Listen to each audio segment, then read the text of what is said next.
बात तो यह है कि उस वक्त नहीं किया गया, और अब नवाज शरीफ साहब के आए बगैर मुस्लिम लीग नून का उठना मुश्किल है। अब उनको आना पड़ेगा और आकर अपनी कैंपेन चलानी पड़ेगी, चाहे उसके लिए उन्हें जेल ही क्यों ना जाना पड़े। लेकिन सुहेल वड़ाई साहब, जब हुकूमत लेके लग रहा था कि कानून साजी हो रही है, मामला ठीक है, बातचीत हो रही है, और उस वक्त कोई सबील हो सकती थी नवाज शरीफ साहब के वापस आने की, वो नहीं आए, लेकिन at this point in time क्या नवाज शरीफ साहब ये डेयरिंग डिसीजन ले सकते हैं वापस आने का? अब कोई चारा कार नहीं रहा, जैसे मैंने कहा कि हालात ने मजबूर कर दिया है। अब हालात उस तरफ लेके जा रहे हैं, वगरना पार्टी बैठ जाएगी और नीचे चली जाएगी अगर इलेक्शन से पहले जो है नवाज शरीफ वापस नहीं आते और वहीं लंदन रहते हैं, तो फिर मेरा ख्याल है कि पार्टी और नीचे। अच्छा सुहेल साहब, बड़ा सादा सा सवाल है। खुर्रम दस्तगीर के उस स्टेटमेंट को लेकर काफ़ी बातचीत की गई, जिसमें उनका कहना था कि हुकूमत ली गई तो उसका बुनियादी हदफ क्या था, इमरान खान क्या करना चाह रहे थे जिससे वो उनको रोकना चाहते थे, और फिर एक पॉलिटिक्स ऑफ अपॉइंटमेंट भी दिखाई दी कि वो आर्मी चीफ का तकर्रुर भी एक बहुत बड़ा प्रॉब्लम था, बहुत बड़ा मामला था जो नवंबर में होना है, इसलिए वो चाहते थे कि इसको कंटिन्यू किया जाए। अब इस मामले को कहां देख रहे हैं, ये जो पॉलिटिक्स ऑफ अपॉइंटमेंट का मामला है? ज़ाहिर है, मेरा ख्याल है वो तो रहेगा। अब तो देखें, ऐसे लगता है कि कोई नई हुकूमत ही आके अपॉइंटमेंट करेगी। अब इस हुकूमत के हाथ से तो वो जाता रहा है, लेकिन ये जो मैंडेट नया आया है पंजाब में, इसके बाद सूरत हाल टोटली तब्दील हो गई है। अब नई सूरत हाल में देखना चाहिए, और नई सूरत हाल में यही है कि अक्टूबर नवंबर से पहले इलेक्शन होंगे। ज़्यादा से ज़्यादा आप अक्टूबर नवंबर तक ले जा सकते हैं। उस वक्त केयर टेकर होंगे, केयर टेकर पर किसी का भी बस नहीं चलेगा। तो देखें क्या होता है, फिर तो फ़ौज की अपनी मर्ज़ी से ही अपॉइंटमेंट होगी। आपको इसके चांसेस ज़्यादा लग रहे हैं कि उनकी मर्जी से होगी, या आपको इसके चांसेस ज़्यादा दिखाई दे रहे हैं कि जो नई हुकूमत आएगी अवामी मैंडेट के तहत वो अपॉइंटमेंट करेगी? ये डिपेंड करता है ना इलेक्शन डेट क्या है, क्योंकि वो तो नवंबर में अपॉइंटमेंट हो जानी है। तो उसमें नवंबर में अगर केयर टेकर सेटअप हुआ तो फिर केयर टेकर सेटअप करेगा, और अगर केयर टेकर सेटअप ना हुआ, अगर नई हुकूमत आ गई तो नई हुकूमत अपॉइंटमेंट करेगी। लेकिन सुहेल साहब, आप देखें ना कि केयर टेकर गवर्नमेंट के पास अवामी मैंडेट नहीं होता, उनके पास वो लेजिटिमेसी नहीं है। जो ये हुकूमत है ये ऑलरेडी कंट्रोवर्शियल हो गई है। पाकिस्तान तहरीक इंसाफ पहले ही कह रही थी कि इनके पास वो मैंडेट नहीं है कि ये इतनी की अपॉइंटमेंट करें, तो फिर ऐसे में तो कोई नया मैंडेट ही कर सकता है, और वो तब कर सकता है कि फौरी तौर पर अगले 24 से 48 या 3 से 4 रोज के अंदर इलेक्शन अनाउंस किए जाए और नवंबर में कोई ना कोई हुकूमत सामने आ जाए। जी जी, दुरुस्त, ज़्यादा बेहतर फैसला होगा। ये जितनी जल्दी कर लिया जाए उतना बेहतर है।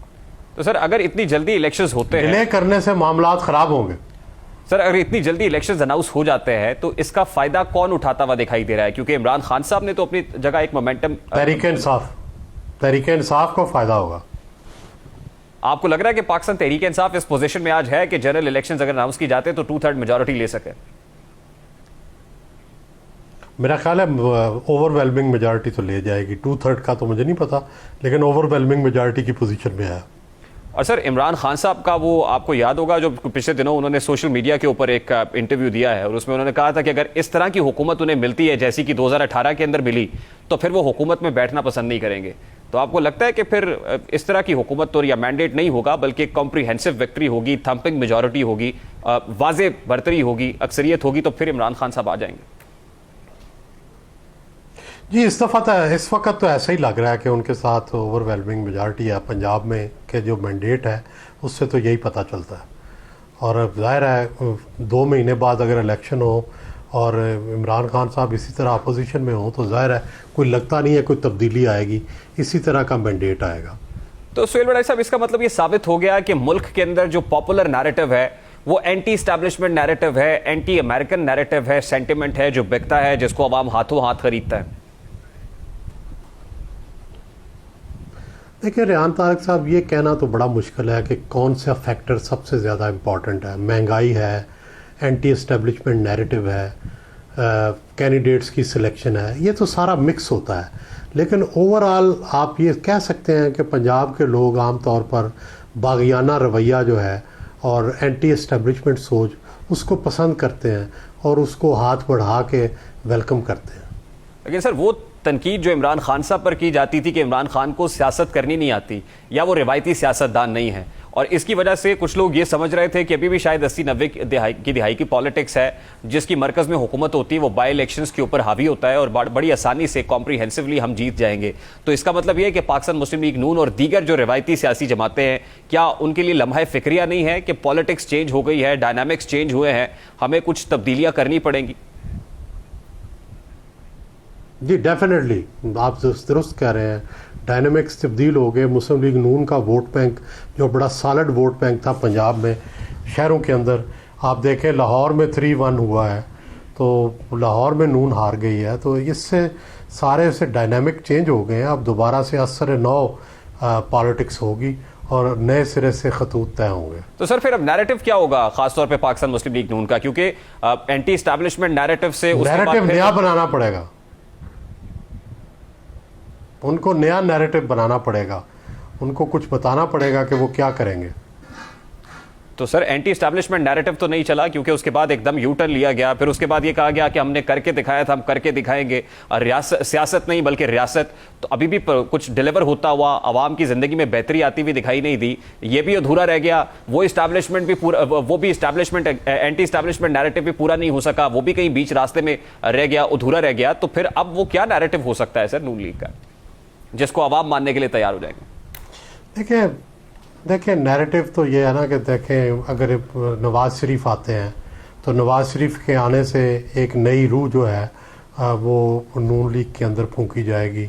असल तो उसके कायद जो हैं वो नवाज़ शरीफ ही हैं, और नवाज़ शरीफ ने ये सारा कुछ जो भी नैरेटिव था, जो भी उसकी कामयाबी थी, जो भी उसने आज तक मंसूबे बनाए हैं, सबका क्रेडिट, चाहे वो बिजली के मंसूबे हों, मोटरवेज़ हों, कुछ हो, इसका सारे का क्रेडिट तो नवाज़ शरीफ को जाता है। तो वो आकर दोबारा अपनी उन खिदमात को दोहराएंगे, अपना ज़िक्र करेंगे, आवाम से रब्ता करेंगे, अपनी बात सुनाएंगे कि वो किन हालात में उन्होंने हुकूमत ली, क्यों ली। तो शायद हो सकता है उनकी बात में कोई वजन हो तो लोग सुन लें उसकी बात। तो साहब आपको लग रहा है कि नवाज शरीफ साहब या पाकिस्तान मुस्लिम लीग नून कैंप ये सोचता है कि आसिफ अली जरदारी साहब के साथ हाथ मिलाना या इस तरह से हुकूमत बनाना असल में नून लीग की कोई बैक स्टैबिंग हुई है, आपको लगता है? नहीं, मेरा नहीं ख्याल। नून लीग ने भी सोच समझ के ये किया है। नून लीग भी उस वक़्त हुकूमत चाहती थी, नून लीग को भी पता था कि नवंबर की अपॉइंटमेंट से पहले हमें ये करना है। तो मेरा ख्याल है सोच समझ के किया है, शौरी तौर पर सब ने किया है। ये कहना कि बैक स्टैबिंग हुई है गलत है। कोई नून लीग वाले कोई सादा लोग हैं कि उनको वर्गला लिया गया है, हरगिज़ नहीं। सर लास्टली दूसरी जानिब, क्योंकि इमरान खान साहब ने भी कोर कमेटी का इजलास बुलाया हुआ है, तो खान साहब के लिए बेहतर क्या है? क्या पंजाब हुकूमत लेके परवेज इलाही साहब को वजीर आला बनाकर इसको कंटिन्यू करना बेहतर है या असम्बलियां डिसॉल्व करना बेहतर है? खान साहब के लिए बेहतर है कि डायलॉग करें। खान साहब के लिए बेहतर है कि दूसरी जमातों के साथ मिल के चलें, पॉलिटिकल डायलॉग हो।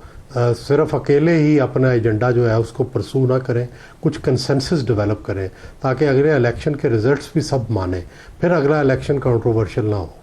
और लास्टली सर, इमरान खान साहब जो कैंपेन के दौरान भी mister X, mister Y, mister G करते रहे हैं और खासतौर पे chief election commissioner Sardar Sikandar Sultan Raja sahab को बड़ा क्रिटिसाइज किया है, क्या वो ये मानेंगे कि वाकई इस्टेब्लिशमेंट जो कह रही थी कि हम न्यूट्रल हैं वो न्यूट्रल हैं, या सिकंदर सुल्तान राजा इज एन अपराइट ऑफिसर?